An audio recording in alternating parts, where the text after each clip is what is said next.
Hey dudes, this is Saratoga Valentine, MJ in the 90s Spider-Man cartoon, and you're listening to Tommy Throwback Kovac on Splat from the Past. Tommy's a free spirit who wants to know about your career and your belly button. You've been warned. Later, Tiger. Hey dudes, welcome to Splat from the Past, the only 80s themed horror and sci-fi show where things could get totally radical. Now, I am just so friggin' excited for today's interview. It's been a long time coming. I will be interviewing the beautiful, the multi-talented Melanie Chardoff. Melanie has a book coming out February 2nd called Odd Woman Out. It's a very funny book based on what I've heard her say in previous interviews, and we're going to talk about it today. Also, delve back into her so many great credits. She, of course, was in one of my favorite movies of all time, Stooge Mania. She was also on the classic sketch comedy show Fridays. She was in American Hot Wax. She's been on Newhart. Of course, everyone remembers her as Miss Musso on Parker Lewis Can't Lose, and voices on Rugrats, and she was on Weird Science, and so many great credits. And it's going to be great to have her on the show today. I am just so excited. I just loved her work forever. And it looks like, as of yesterday, somebody ate a peach. Okay. So yeah, here is my interview with Melanie Chardoff.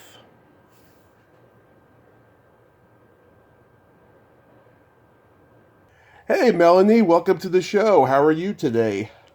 I'm pretty good. I'm on the list for a vaccine shot on Saturday, so I'm feeling very optimistic today. I'm hoping everybody else gets there soon, too. Oh, good, because we need you, Melanie. We really do. Aw, thank you. I can't tell you what an honor this is because you've delighted me since I was a little boy, and I just thank you for making this finally happen today. Yeah, it's been a long time since we've gotten to speak. Thank you for persisting, and especially now since I've written my first book, and it's coming out in a couple weeks, so I'm excited and nervous, and it'll be great to have a conversation with you about it. Persistence is the key to success, I say, and yeah. Let's start with your book, Odd Woman Out, which, by the way, I love that title. It pretty much sums up everybody in show business, you know? That's true. That's what John Goodman said about it. He said, we're all a little odd, in this business. So, yeah. But I think everybody feels odd from time to time. We feel left out or third wheel or that we don't fit in. I think it's true of just about everybody. So I'm hoping, of course, everybody will buy the book that feels odd. Yeah. So what made you write the book? Well, I had been performing these stories in different modes for a few years. These were all kind of extraordinary, unique things that happened to me over my 50 years as an actor and person who was in the midst of showbiz looking for true love, and it was very hard to find. And I had done this show. I was commissioned by the Joshua Tree Comedy Festival to do a one-woman show. Mm-hmm. So I did a one-woman musical memoir for them in which a lot of these rudimentary stories were included. And then I also asked to perform them in different other shows, reviews done at different theaters. And then I did them at Comedy Central when asked. I did different pieces. Comedy Central had a show called Sit and Spin in which writers would be filmed doing one story of about 11 minutes long every once in a while. So I did that show a number of times. And then they were filmed. And then one time a literary agent came and saw me in it. And she said, you are writing a book. This is literary. This is more than just a stand-up act. And she was right. And she got me started. And that was about 2 years ago. It took me about a year to write the book and then about 6 months to sell it. And so just before pandemic, I got a deal, and luckily I had this to work on while we were all locking down here in Los Angeles. So, and here it is. It's about to be born. Yeah. So it took a year to write? Yes, when I actually started putting all the pieces together and deciding in what order they might go, had an editor's help. She was very smart about the Aristotelian catharsis and all. I'm not sure if you lay people know what that means, but it means there being a payoff, a kind of a relief. You know, a lot of tension builds and builds, a lot of suspense. And then Right. at a certain point near the end of your film or your book or your television series, there's a turning point. And then after that, it's a change. The character has changed. So that's what we determined to do in the order of the book. It's pretty chronological. Some sections of it are essays in which I reflect back in time about certain issues that my mind changed about as time went by. Certainly, I was growing up in an era where suddenly going from provincial prudery in New England, where I was born, I was moving into New York, where everybody was on the pill, and there was free love in the 70s, and a very liberal attitude, and feminism. And so suddenly all the old morals of my youth seemed uptight and prudish. But it took me a while emotionally to catch up with all those changes and get hip with the times. I stayed innocent a very long time. I was very scared of losing control or what might happen. You know, if I truly fell in love and truly, decided to have a child, it was just not in the cards for me. I knew I wasn't mature enough. I didn't really know who I was. I was very good at playing other people, but not good at playing myself. Yeah. And so, there were just a lot of changes me and a lot of women in my era went through, and they might recognize themselves in this book. I think a lot of young women will see the mistakes that they might make and turn the other way when they see the stupid things that I did in relationships over those years. I sort of satirize myself, and it comes off funny, but I think there's a lot of lessons in the book for codependents and people who are addicted to other people, as I was for a while, getting people's approval, getting their protection. That was all very important to me.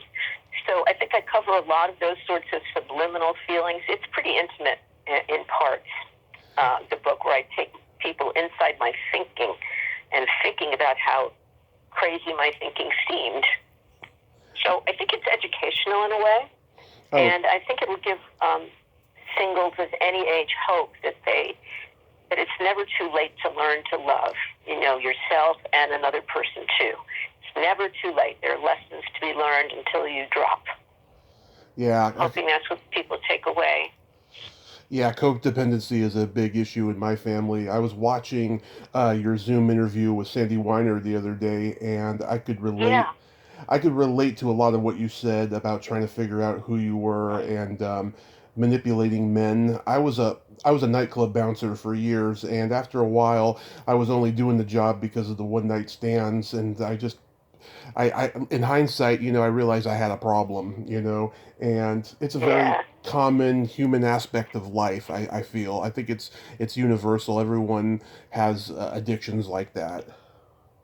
Yeah, and you were a bouncer, so you certainly got a big cross section of addicted society. Yeah, big time. I mean, substances as people. There's just a lot of that going on, and when there's drink and there's dancing and there's interplay between the genders, it's very tempting. Oh yeah, we went through all of that stuff, and I also related to how your mother had jealousy issues with you. Mine does a little bit as well, and she's been slowly getting over it. Ever since I came back from my car accident and I started my podcast, she's what happened? been working on it. I had a car accident 6 years ago. It was a pretty bad thing. I fell asleep in the passenger seat. The guy I was with fell asleep at the wheel. We ended up in the middle of the road and then got hit when we got out, and I was in a coma for 30 days. Oh my God. That's awful. I'm so sorry. I didn't know that about you. Yeah, well, it was the best thing that ever happened to me, because I wouldn't be talking to you right now, because I had to go through that in order to get sober for 6 years. It'll be next week is the 6-year anniversary of it. Next Thursday. Happy birthday. That's quite a birthday to celebrate. I know how hard that is. I have a lot of friends that are in sobriety now, but every day is a challenge for them, and you're to be congratulated for your self-discipline. Oh, thank you so much. Yes, I've been very proud of it. I'm in the middle of writing my first book about how much I love cult films, and I talk about that stuff, and I talk about what each movie means to me that I grew up watching and stuff, and yeah, it's been quite a ride the last 6 years. Mm. Well, welcome to the world. Thank you. Welcome out. I love the review blurb that Ann Beats wrote that she wishes she had wrote this book except for the dirty bits. I know, that was an honor in a way.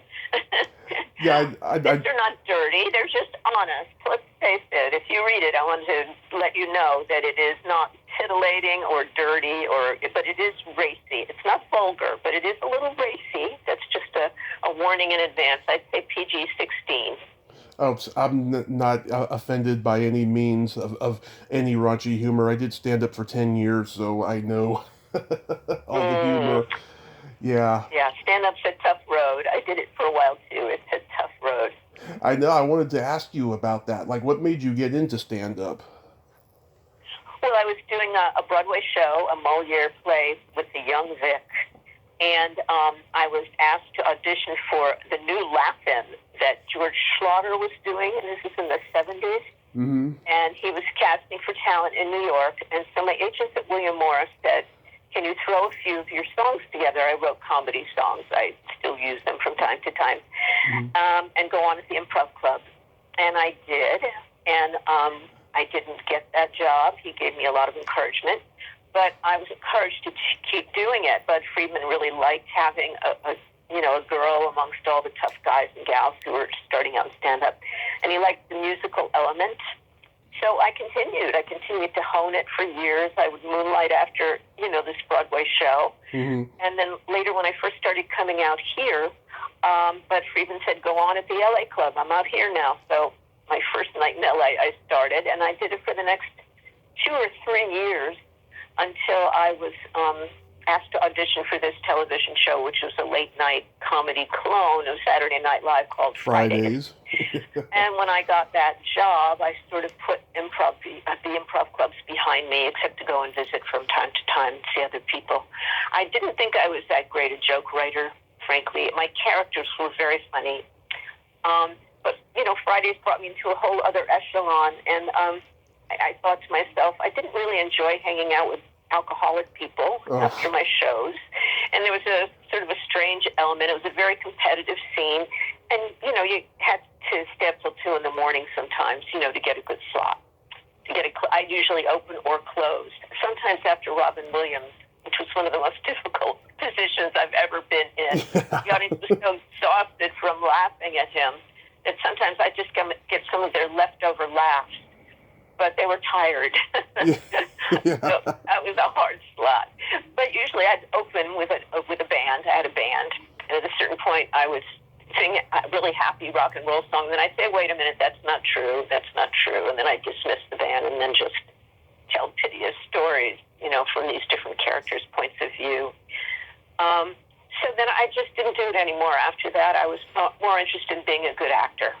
And I went back to studying with a wonderful teacher here. I had studied with Stella Adler in New York, who was very anti Stanislavski method. She didn't see that Stanislavski had a method. He had exercises that he did to sensitize people, but in preparing for roles, she advised not using any method, just communing with the story. And I found a gentleman out here, a wonderful teacher named Harry Master George. I continue to tune in with him every couple of years. When I can, he coaches me sometimes for auditions. He is the real deal. He doesn't advertise, but many people have come through his classes, from Bryan Cranston, Ray Liotta, Daryl Hannah. Wow. I had a lot of wonderful classmates to work with. It was a very high caliber class. Wow. And I tend to have a very intellectual approach to things like improv. I did a lot of improv. I still teach improv. I teach it as a therapeutic tool, however, more than a performance tool. But, improv kind of puts you in a director and writer's frame of mind as well as the performer frame of mind. And in this class taught by Harry Master George, He wants your head completely out of it. He wants you to be the character and listen to the director and not have any points of view on how it looks or how it comes across, which improv, forces. You have to constantly be aware of how it's coming across. Are they following? How do I introduce the next section? But as an actor, it's just me becoming someone else. And that feels very pure to me. I sometimes have disappeared into roles and woken up at the end of the play, having had such a rich experience that I was gone, for the 2 hours of the play. That's my favorite. It's like a drug trip. Yeah. Wow. It's so your whole act was doing characters and songs? Mostly doing characters and songs, with patter between. The patter got bigger after a while. But a lot of it had to do with making the transition, as many of my colleagues were at that time in the late 70s, moving from New York to Los Angeles. And until so many of us became bicoastal, the contrast between New York energy and LA energy was very vivid, very clear.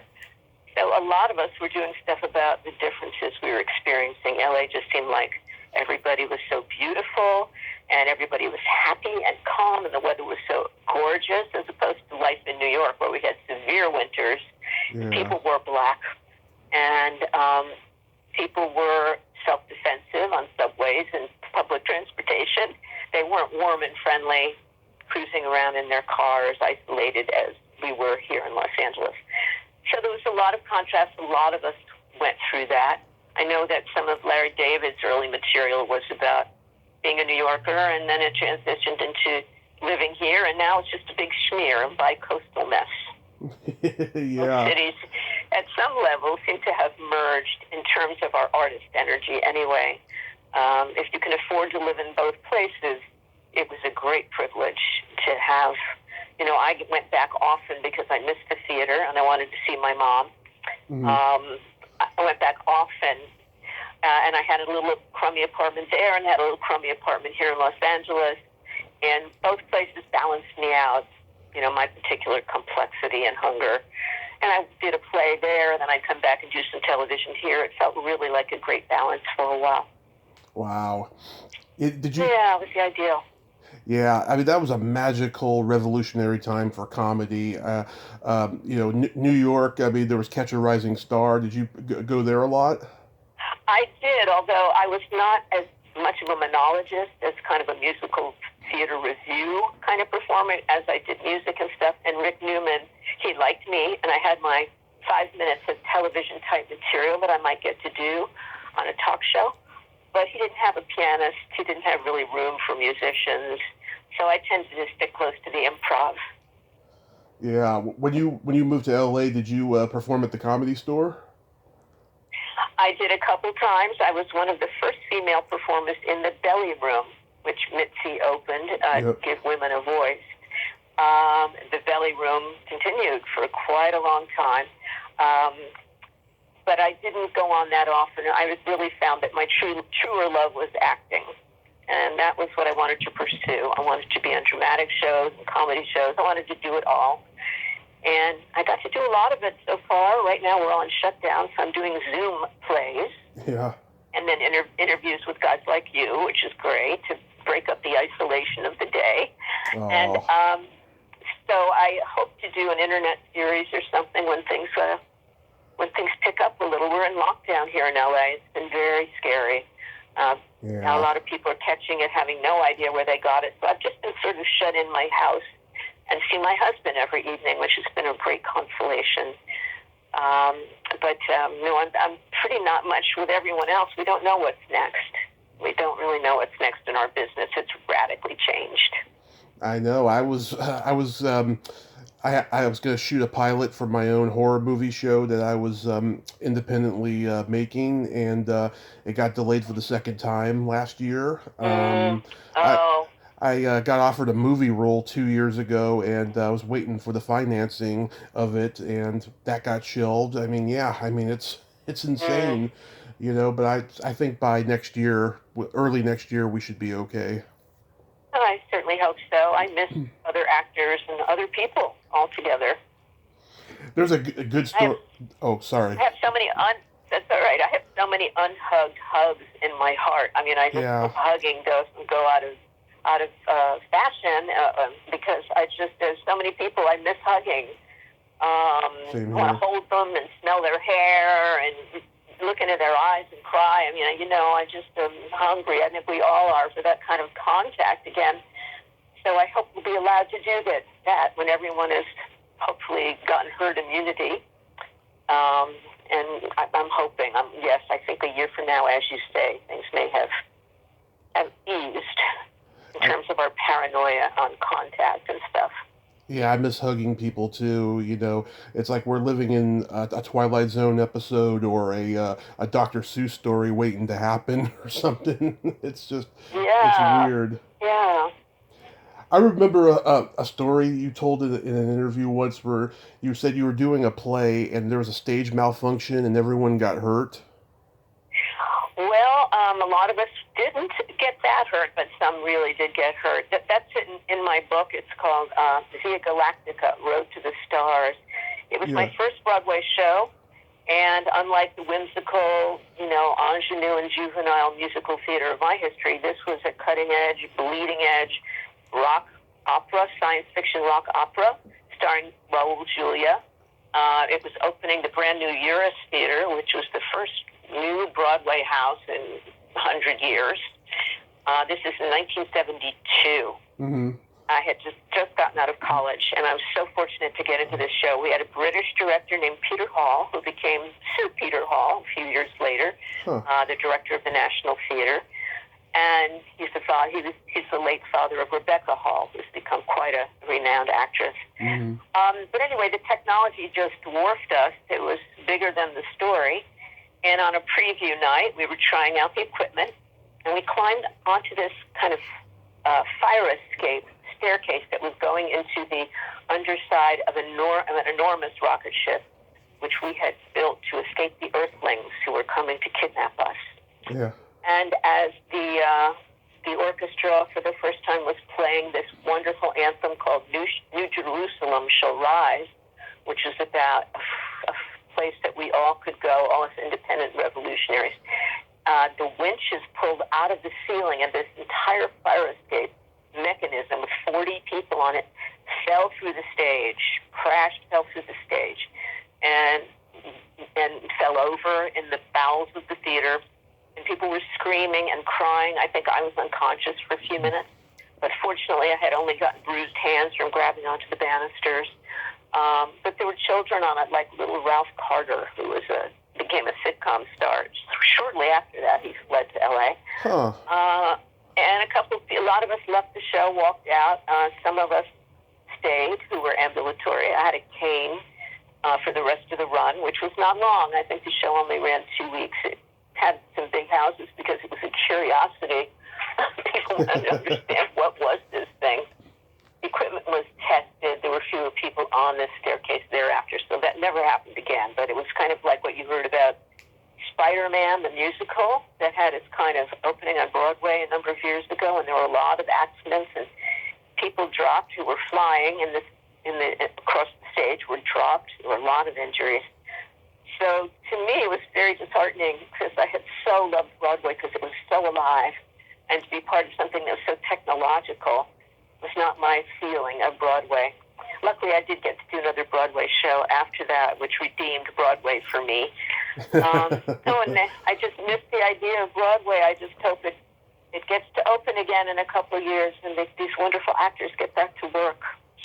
Yeah, I interviewed an actress once. She was doing a Broadway show, and there was a malfunction like that, and I think she got cut or something, and she said that Michael Jackson was in the audience, and they ironically like a year later did a Broadway thing together. I just thought that was hilarious.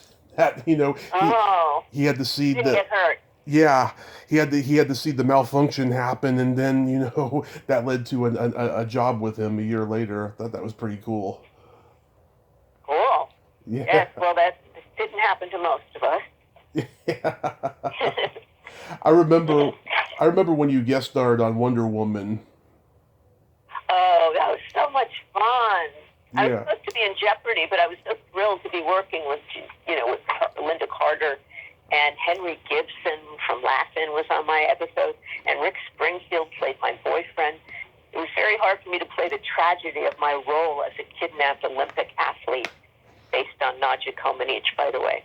That was such a good time because they had a stunt woman double for me, and I would just pretend to be jumping off trapezes or off one of those, leather horses, and she would spin through the air, and then I would just land, and they would, bring the camera up on me, and it looked like I was like an athlete, a gymnast, which of course I wasn't. But yes, that was great fun. It was great fun. And we just lost. That was one of the first things I did out here. Sorry to interrupt. Oh, it's okay. We just lost Lyle Waggoner. Did you interact with him? Never did, but of course I was such a fan of Carol Burnett and her ensemble. I did work with Tim Conway a lot. We did voiceovers together. Yeah. He and I were born the same day, so we had that in common, and that was our conversation piece. But no, I was never close with him or any of the cast members on Carol Burnett. I just admired them. And I worked with in a show called Fresno. It was a miniseries. Yeah. It was a parody of Dallas. And she played the matriarch of the family, and I played her son's lawyer. So we got to hang out on set. And Fresno, which wasn't a very big hit here, although it was in London, was full of stars like Terry Garr, the beautiful Terry Garr. Chuck Grodin was in it. Dabney Coleman. Gregory Harrison, he was like walking around without his shirt. Yes, yeah. That's right, walking around with no shirt. Yeah. Whole thing. Billy Paxton, the late Billy Paxton, who's such a doll. Yeah. So wonderful.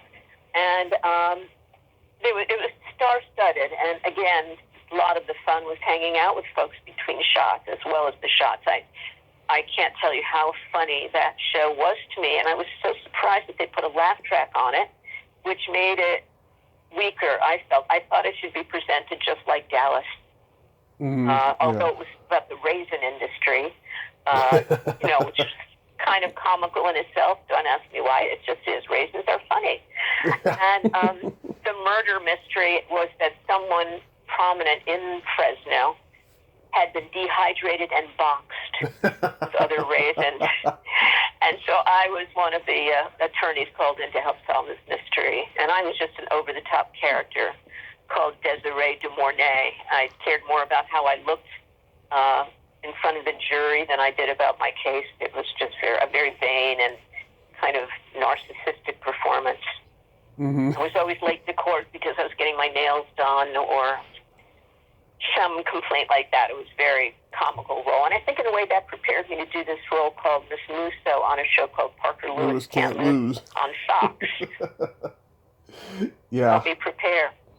Oh, yeah. I watch Parker Lewis all the time. Do you have a favorite episode? Oh, wow. God, there were so many wonderful episodes. I guess there was one where I sang a duet with John Pinette. Oh, yeah. Late John Pinette. God, I hate saying the late. I'm saying the late an awful lot today with you. There was a musical that we did. He was in love with Miss Musso, and he had a fantasy pas de deux and duet with her. And I think that's up on YouTube. And that was great fun because I got to do my musical comedy thing, my dancing and my singing and my shtick. Yeah. But generally, I had a little bit to do in every episode, and it was always delicious. And I love working with Corin Nemec, and Billie Jane, and Abe Ben Ruby. What a little doll he was. And I was the only grown-up woman regular on the show, so I got a lot of attention from the boys, and that was a lot of fun.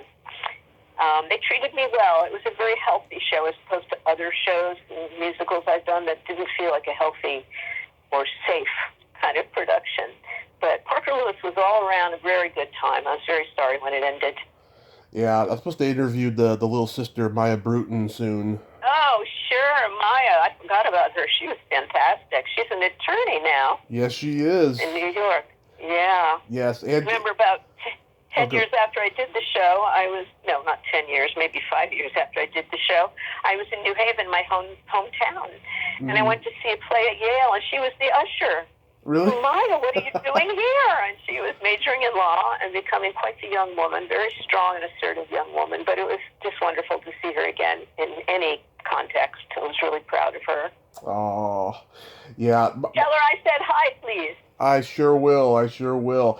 Yeah, there was an episode I remember where Miss Musso is dating a character that Garrett Graham played. Mm-hmm. Yeah, I remember that one. I thought that was a pretty funny episode. That was very sent up, and he was wonderful to work with. I think we did a few episodes full of romantic tension together, and that was always a blast. It was very over the top, I have to say. And sometimes it really was. It strained credulity. It was really very far over the top. I remember when Miss Musso's mother came to visit, and her brother came to visit her at the school, and it was Mrs. Cleaver and the beef. And I thought, well, that doesn't make any sense at all. You guys, they just wanted to have a good time and frustrate me, I guess. But it was nice to meet, the beef and Mrs. Cleaver. They were just lovely. So, what can I say? I've been very lucky. It's so far it's been a great trip, varied and interesting, and I've gotten to work with some of the most talented people in the world. Yes. Oh my God. One of my favorite movies since childhood is Stooge Mania. Oh no, really? Yes. Oh. Yes, I hit myself with a pie in that film. Yeah. But yes, that was the first time I think they had merged live footage of the Stooges with a contemporary storyline. Yeah. My dad and I are huge Three Stooges fans. It's been passed on down from my grandfather. My grandfather and my dad used to watch it all the time. And then my dad and I, to this day, whenever we get together, we still watch the Three Stooges. I just love the movie. You and Josh Mostel's chemistry is so great. Well, that's because we were in group therapy in New York together for 3 years. Mm-hmm. And there was a rule in group therapy that you could not fraternize outside of the therapy group. Huh. So when I was on the set with Josh, I refused to talk to him, except what we had to do on the set. And one day he knocked on my trailer door, and I said, yes, what is it? And he said, it's been 6 years since we've been in that therapy group. I think the statute of limitations has run out. I said, yay! So I gave him a big hug, and we were able to talk after that. But, yeah, we knew each other really well from therapy. Wow. When you guys were reenacting the classic Stooge short Brideless Groom with the wedding at the City Hall, yes. Did you all go home with bruises and sore limbs at the end of the day? No, I didn't. I didn't take that many chances with myself. I'm very self-protective. No, I don't know who did. I think it was all quite playful, and there were stunt people, so I don't think anybody really got hurt on that one. We all knew how to move and how to protect ourselves, as opposed to Via Galactica, the musical, where everybody was taken by surprise and had no preparation for this disaster. There was nothing we could have done. It was just a complete accident. I think on Stooge Mania we were all staged, and I've been in a lot of staged fights. There was only one that went really wrong, and that was with Mary Edith Burrell on Fridays. I don't know if you saw that. It's on YouTube also.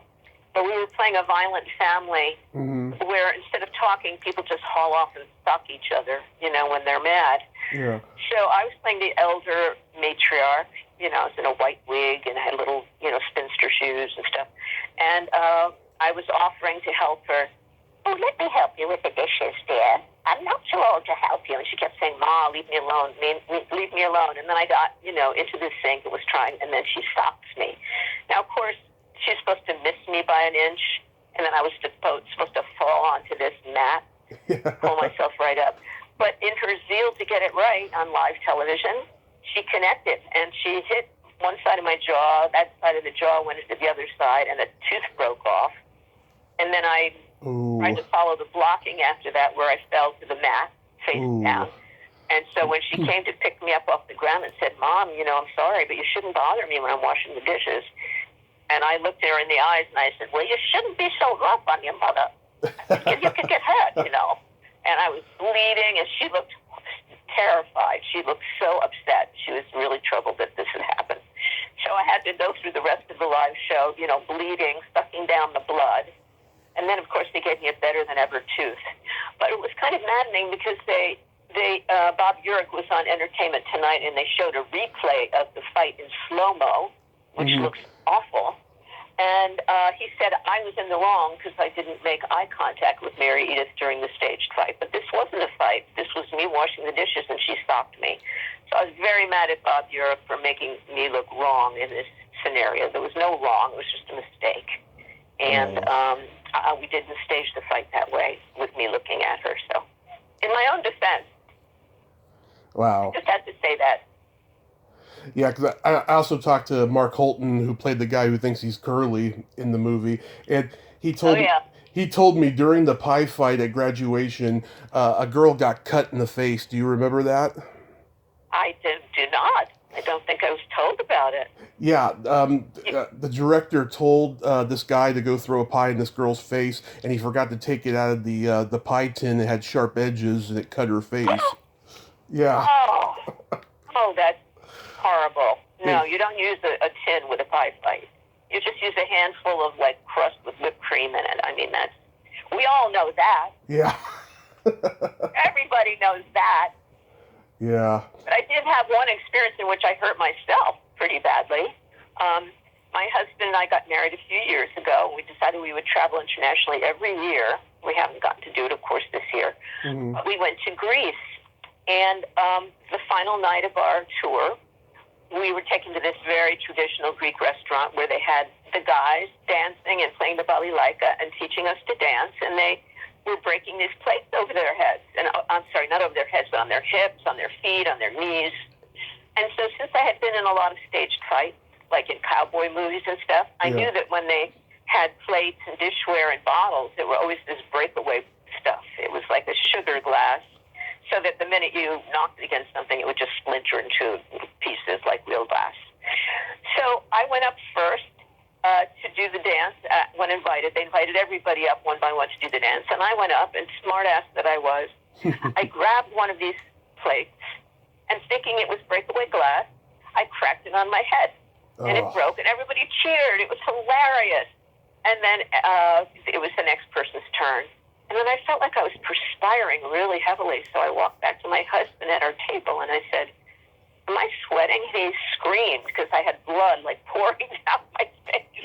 So he rushed me down to the restroom where there was a woman coming out of the stall who nearly fainted when she saw me, but she helped mop me up.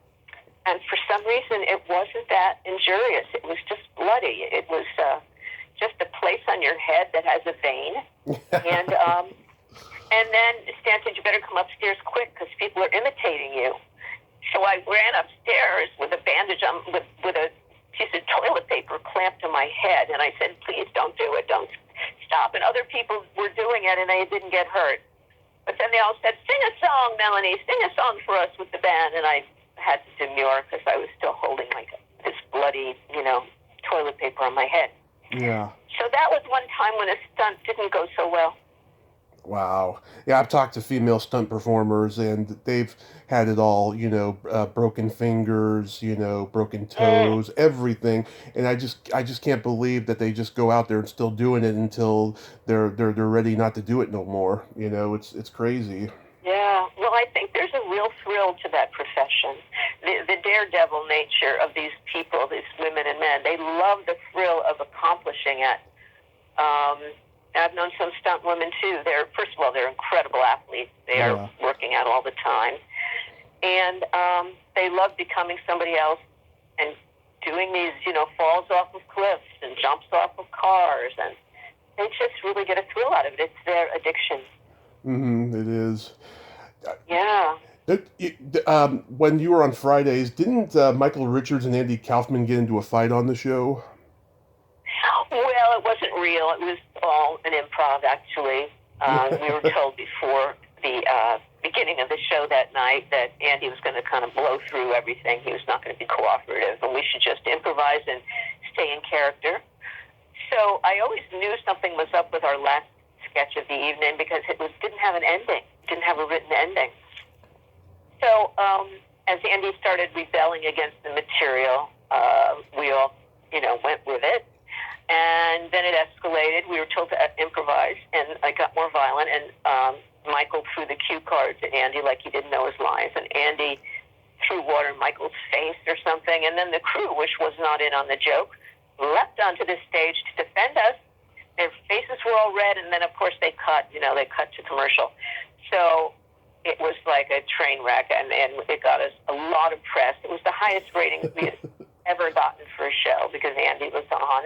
And then more and more people tuned in when they heard that he was kind of violating and breaking the fourth wall and saying, "Oh, this scene is terrible." And, and then it was later immortalized in a film about Andy called Man on the Moon. Jim Carrey. I was played by Carolyn Ray. I was played by Carolyn Ray, the lovely Carolyn Ray. Yeah. And Michael was played by someone else as well.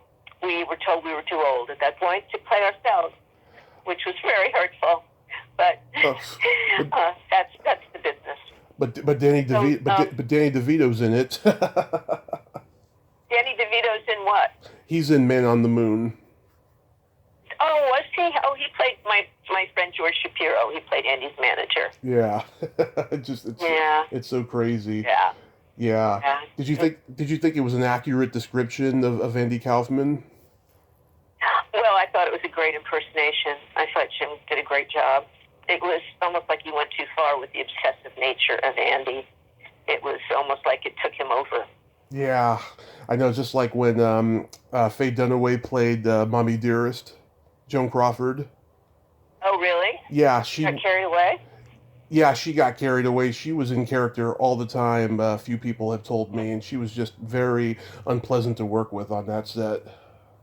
Oh, how sad to hear. Yeah, well, because she's talented. One must be careful not to get taken over too much by one's roles. There has to be 5% of you that stays out that knows you're someone else. Yeah. Depends on the role. Like in some roles, like when I do comedy roles, I'm maybe 70% immersed because I have one eye on the timing, on the audience, on the way it's coming across. That's my directing nature. But in drama, I totally immerse and disappear. But there's always like 10% of you that's outside the immersion because you have to know where your light is, where you stand, the blocking, how to bow for the audience at the end. If you're too immersed, you can't bow for the audience. In film, it's much easier to go much more deeply because you are locked up for a month with only that role, not much outside life. You're usually on a location that puts you more into the story.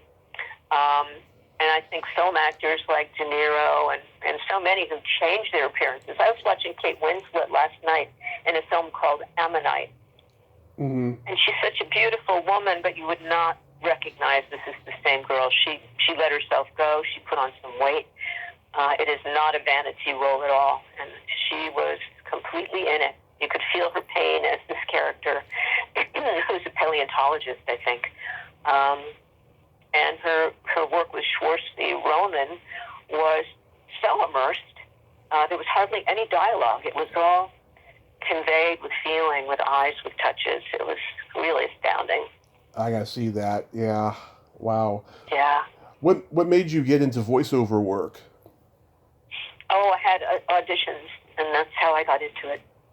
I had voiceover work in New York. You know, I did a lot of voiceover work, but when I came out here, they also had animation, so I got to audition for my very first cartoon role, and lucky for me, it was Rugrats. Yeah. And that was my first, and then a year later, they showed us the pilot, and I was astounded to hear my mother's voice, because I was using my mother's voice, come out of this thing with red hair. It was just a completely different part of me that I just orchestrated with my voice. They drew to voice. So all of us were watched in the booths, and when they animated, they tried to make it look exactly like us. Later in animation's history, of course, electrodes are used on the face, so that more and more of actors' bodies are being replicated. It seems like a cheat, really, by animatronics and audio and animation. Animation is going through a lot of big changes right now. It's going to be very different in years to come. Yeah, you must be amazed, though, at how much people love Rugrats. Oh, it's been wonderful. What a joy. Lucky me to be part of it. I had 2 roles on it, and I loved playing them. And there was just a whole iconic history that went with it. I mean, I think it's still on in some places. I still get money, so it's still on someplace. And yeah, it was total joy. I got to work with such wonderful actors who were doing voiceovers for this, like the late Jack Riley. Cheryl Chase, of course, was the only young child on Rugrats who could go between the parents and the young kids. We couldn't understand what the babies were saying, but she could. So she's kind of the go-between and was in the booth with us sometimes with Jack Riley and me, or Michael Bell, who played Minka's husband, Buddhist of the old country. And he also played Drew, Stu's brother. He played lots of parts. So Michael Bell and Jack Riley and I got to work with Angelica or Cheryl Chase from time to time, but not often. Mostly we worked on our own, just the adults on the booth, and then later the babies would be in the booth. Yeah, I met E.G. Daily about 5 years ago at the horror convention Monsterpalooza in Burbank, and she was just the loveliest person. I said to her, "My name is Tommy," and she said, "Oh, that's my name." Yes, that's my son. I'm very proud of her. She's very beautiful. She sings beautifully. I had first seen her in a play called T-Neck Tansy, which was about a female wrestler, which was done at the Whiskey A Go-Go, I think, 20 years ago. And she was amazing in that. She was a wrestler, she was a singer, she was a dancer, she was an actor. Oh, she could do it all. I'm very proud of my little boy. Yeah, she's a master thespian and just a talented person. She can do it all. It's amazing, you know. It's a very hard industry, but you know she's such a great person. Yeah, gorgeous too, just adorable, and a great mommy. Yes, and you know, she can change her hair color or make it long or short, and you know it's her. You know. Yeah, she's magic. I've heard you say you thought the humor on Weird Science was misogynistic. Oh, it was very sexist. Yes, I played the mom for a couple of seasons, and I had to balk at some of the writing. I just wouldn't say some of the things they said, I should say. But I thought it was, if you'll forgive me, vulgar. Yeah. I love the actors on it, but I thought the writing was a bit vulgar, and it really pandered to the worst aspects of teen boys, I felt. But I'm a feminist. You know, I don't have to say feminist anymore because it's becoming more inculcated in the culture that women have equal positions and rights. I mean, I've seen so many amazing changes just in the last 5 years, you know, partly because of Black Lives Matter, more women of color getting into office. It does my heart good. You know, it really does my heart good to see this. Certainly having a female vice president for me is going to be wonderful. I love it, yeah. I gave her money. I went and heard her at a rally a year ago. I'm very excited. And she's a good California prosecutor, which may, scare some people, but I don't think she'll bring her prosecutorial nature into the administration with Biden because he's a peacemaker. Yes. And whether we like it or not, I think we're going to have more peace interstitially in America in years to come. There, my liberal nature is showing, but there, I've said it. Yes, it's funny, I'm known for, occasionally being vulgar and telling dirty jokes and what have you and stuff, right? But I've been praised as being a feminist, and I'm a huge supporter of women. I love the fact that there's more opportunities for them coming. Now we need a statue. Do you know that there's not one female monument in this country? Yeah, I didn't realize that till you just brought it up, but you're right. A number of us are beginning to politic for a Ruth Bader Ginsburg statue in Washington. It would be the first. There should be an Eleanor Roosevelt as well. I mean, it's just uncanny. It's wonderful to go to Washington last year and see the beautiful monument to Martin Luther King. It's so tender and gorgeous. And the tour guide that we had in Washington told us that the Martin Luther King character is looking across at an Eleanor Roosevelt tribute. I don't think it's a monument of her, but it's looking toward the area where she is celebrated.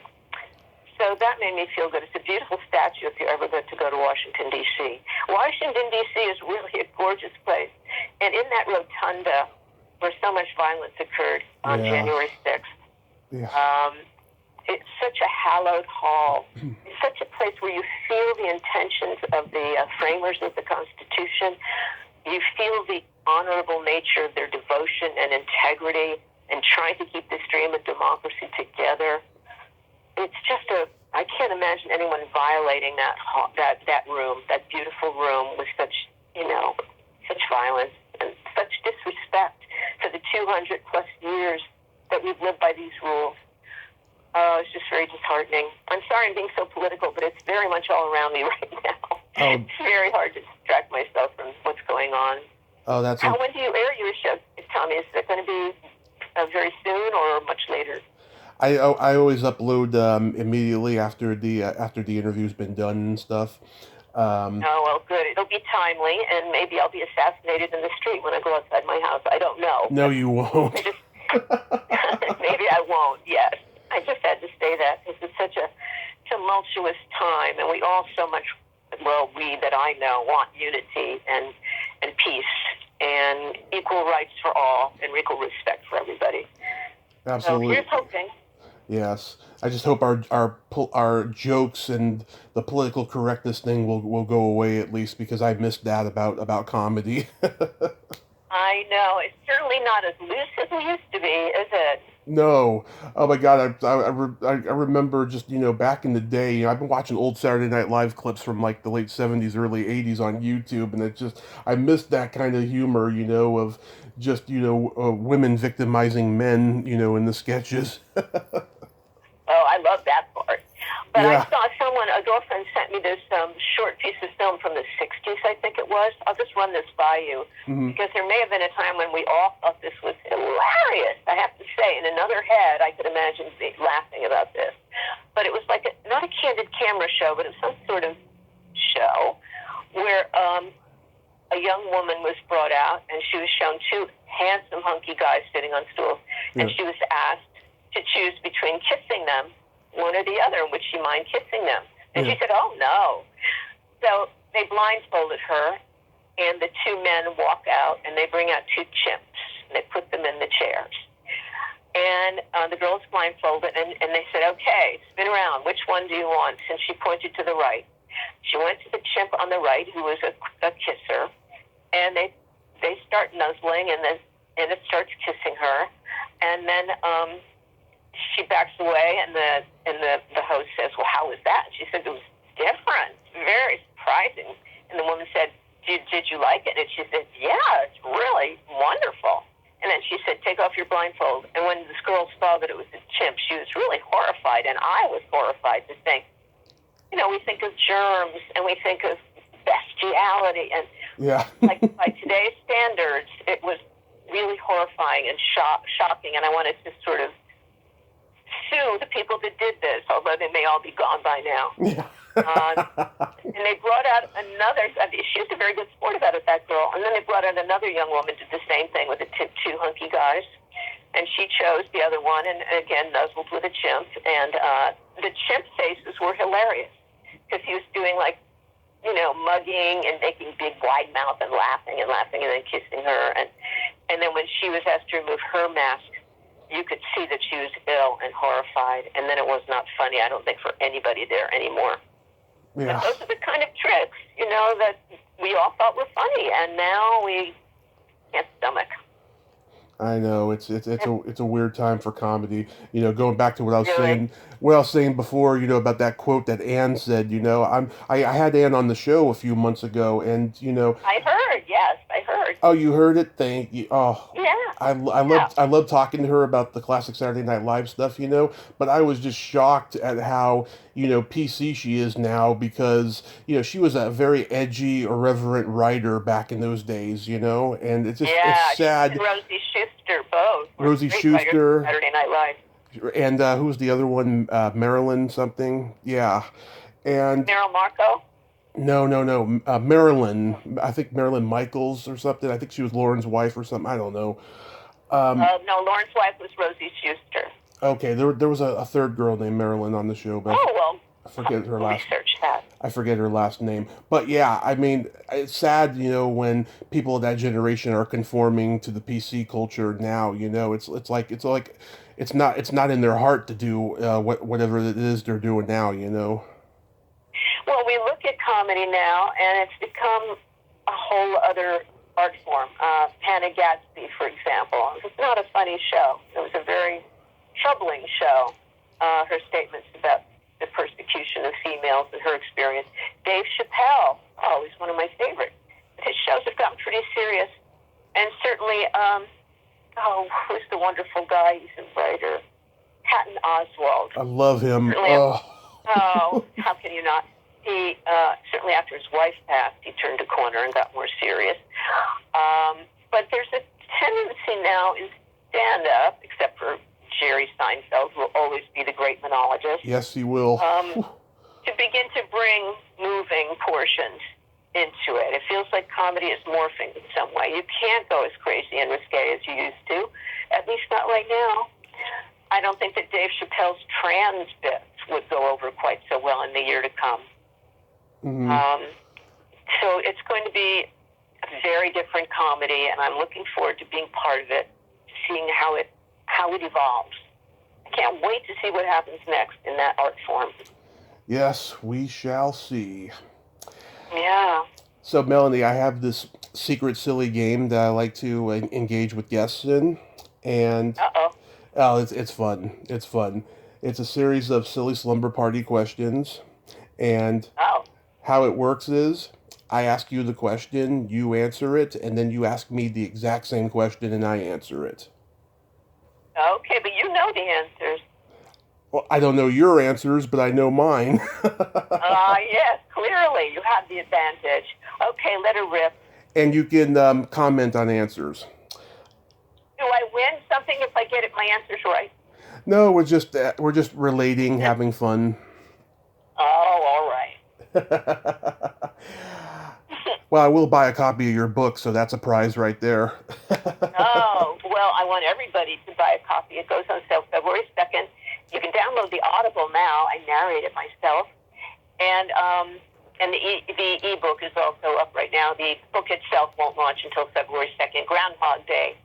And the more folks that buy it in the very beginning, the more elevation in the ranks I will get in the Amazon, statistics. So yeah. Thank you for buying it early if you can. Mm-hmm. All right, Tommy, let her go. Let's hear it. Okay. Melanie, are you ticklish? Yes. Only from people I don't trust. I mean, tickle is a matter of trust. Yes. My husband can tickle me. It's not as bad as if a stranger did. Like Henny Youngman did that with me live on television. I didn't like that very much. Oh. It's in the book.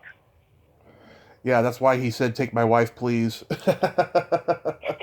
Yeah. Okay, so yes, I am ticklish. I've been known to hit people in the groin.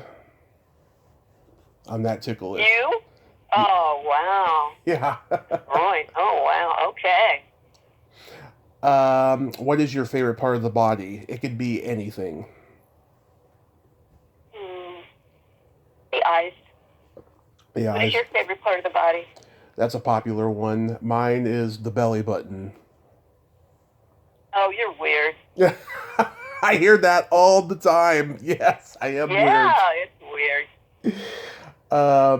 What color are your toes painted? Not. What color are your toes painted? Same, au naturel. Yeah. What would you say is your best personality trait? Kindness. I agree. And what about yours? What is your best personality trait? I have this beautiful blend of empathy and no filter. That's tantalizing. Mm-hmm. And then that's good for your position as a talk show host. I've tried. Yeah, I think it's a great balance. And then my favorite question, is there a stinky smell that just makes you gag?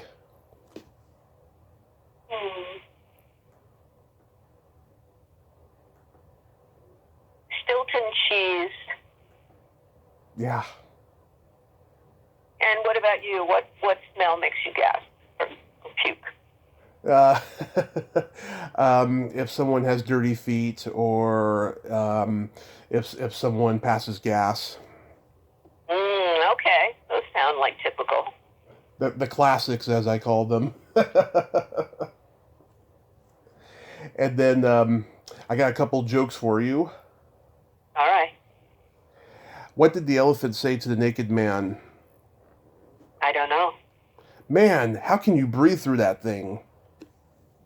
That's good. A lot of people. Doesn't hurt anybody's feelings. Yeah, it's a lot of people like that one. Here's a good feminist joke. You know the difference between a golf ball and a G-spot? Oh, I hope so. Oh, what is the difference between a golf ball and a G-spot? A man will spend 20 minutes looking for a golf ball. Yeah, that's very good. I heard a kind of a spin on that one just the other day. Someone published that there had been an enormous model of the clitoris made at some biology lab, and the men still couldn't find it.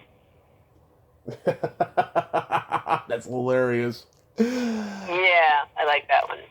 So do you have any like upcoming projects that you hope to get made once COVID is under control? Well, I'd love if my book was picked up to be a series of modern love escapades.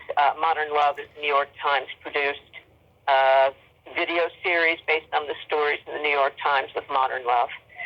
So that would be my dream, to have some of these packaged, because there's a lot of stories about a mature woman falling in love and dating online, and I think these are all quite entertaining to people of all ages. So that would be my dream. How did I'm you? also writing a book of Corona poetry that I've started writing since last March. Corona poetry. Yeah, some of it is kind of funny, and some of it's elegiac, and some of it will be stuff that everybody is thinking to themselves, so they'll recognize themselves. Oh God, that's gonna be hilarious. How did you find the online dating experience? Because I never liked it. Oh, I think it's a means to an end. And I don't think people enjoy it unless they meet the person. They're on their first date, which is like Sandy Weiner's show discusses. Everybody wants to be on their first date. I tried to make play out of it, just enjoyed meeting the people without any big expectations. I found that it was very important, if there was chemistry emotionally on the phone, to meet very quickly so you wouldn't go into fantasy land. There are people that have developed relationships on the phone before we had Zoom, and they got very emotionally involved and then were shattered when there was no actual chemistry when they met. So I had some bad experiences in terms of people not being what they said they were. Yeah. They had a lot more pounds and less hairs on their head than they had proposed, less inches in height than they'd said. I just did some drive-bys a couple of times and then called the guy later. For example, I was supposed to meet a guy at a park on a bench in a certain corner, and he was so unlike the photograph he sent me that I just drove by and then called him and left him a courteous message. I didn't see any point in wasting his or my time. I didn't want to hurt anybody's feelings more than I had to. But I've become friends with a lot of the men I met online. They're good guys. They just weren't my guy. I have a story in my book called Le Cri de Coeur, in which I talk about meeting my husband online and all the weird complications that might have kept us apart, that ended up binding us together. That's on page 151. Nice. I'm gonna read that story. Yeah, I didn't like the online dating experience. I met a lot of weird women, and the sex was terrible, and it was just not great. That was during my bar days, and yeah, I wouldn't want to go back to that. It's too much. I had one experience where I met a man. I was starting to date him before 9/11, and when 9/11 happened, we both felt as ex-New Yorkers like it was the end of the world. And I think it made us get a lot closer than we might have under ordinary circumstances. I think this happened with New York women and firemen. Firemen who were the first responders in New York, for the most part, became heroes. And they got very emotionally involved with a guy. And then when the world didn't come to an end, when New York didn't get totally bombed out, they realized they didn't have much to talk about. So that was kind of a shock. And I think this guy and I similarly were so happy to have someone to hold hands with during this terrible time that we went further into our relationship than we might have under normal circumstances. It's just so interesting to look at how time and events change us. How we evolve, like that woman kissing the monkey thing. Yeah. How we might have laughed at that once and can't now. And how we might have married a fireman right after 9/11 and then now would not want to be married to them. You have to watch it with your brain. It's just, it molts and morphs, changes all the time. In terms of dating, you have to find someone you know you can go the distance with. That it's not a momentary, attraction. That there's enough interest and you see that they cope well with tragedy or emergency. You follow them over a length of time and know that this is something you can coexist with forever, as long as forever might last. Very well said, Melanie. So, thanks. Absolutely. Odd Woman Out is available February 2nd on Amazon, and is it also available on your website? Yes, if they go to my website, they can click on the book cover and go right to Amazon. Beautiful, beautiful. I can't tell you again what an honor this is, Melanie, and I thank you so much for finally coming on, and I hope I lived up to everything I said. You did. Thank you, Tommy. Take good care, okay? Yes, please stay safe because we need you. Get that vaccination, and I hope the book is a huge success. I'll let you know what I think of it, and happy 2021. You too. Take it easy. Bye. Okay, bye-bye. Well, there you have it. Melanie Chartoff. Ain't she a sweetheart? Oh, what a nice lady. Full of great stories, empathy, humility. She's just an all-around great lady. And I'm glad I finally got to talk to her because I've loved her work forever. If you like this video, everyone, please subscribe to my YouTube channel. Add me as a friend on Facebook. Join my Tommy Kovac Comedian page on Facebook. Follow me on Twitter and Instagram and all that fun stuff. I know I said I was going to stop doing the social media part, but right now I'm so happy I got to talk to Melanie. I'm just like, what the hell? Well, that's all the time we have this week on Splat from the Past. Till next time, this is Tommy Throwback Kovac saying, there's no shame in living in the past because the present sucks. Later, dudes.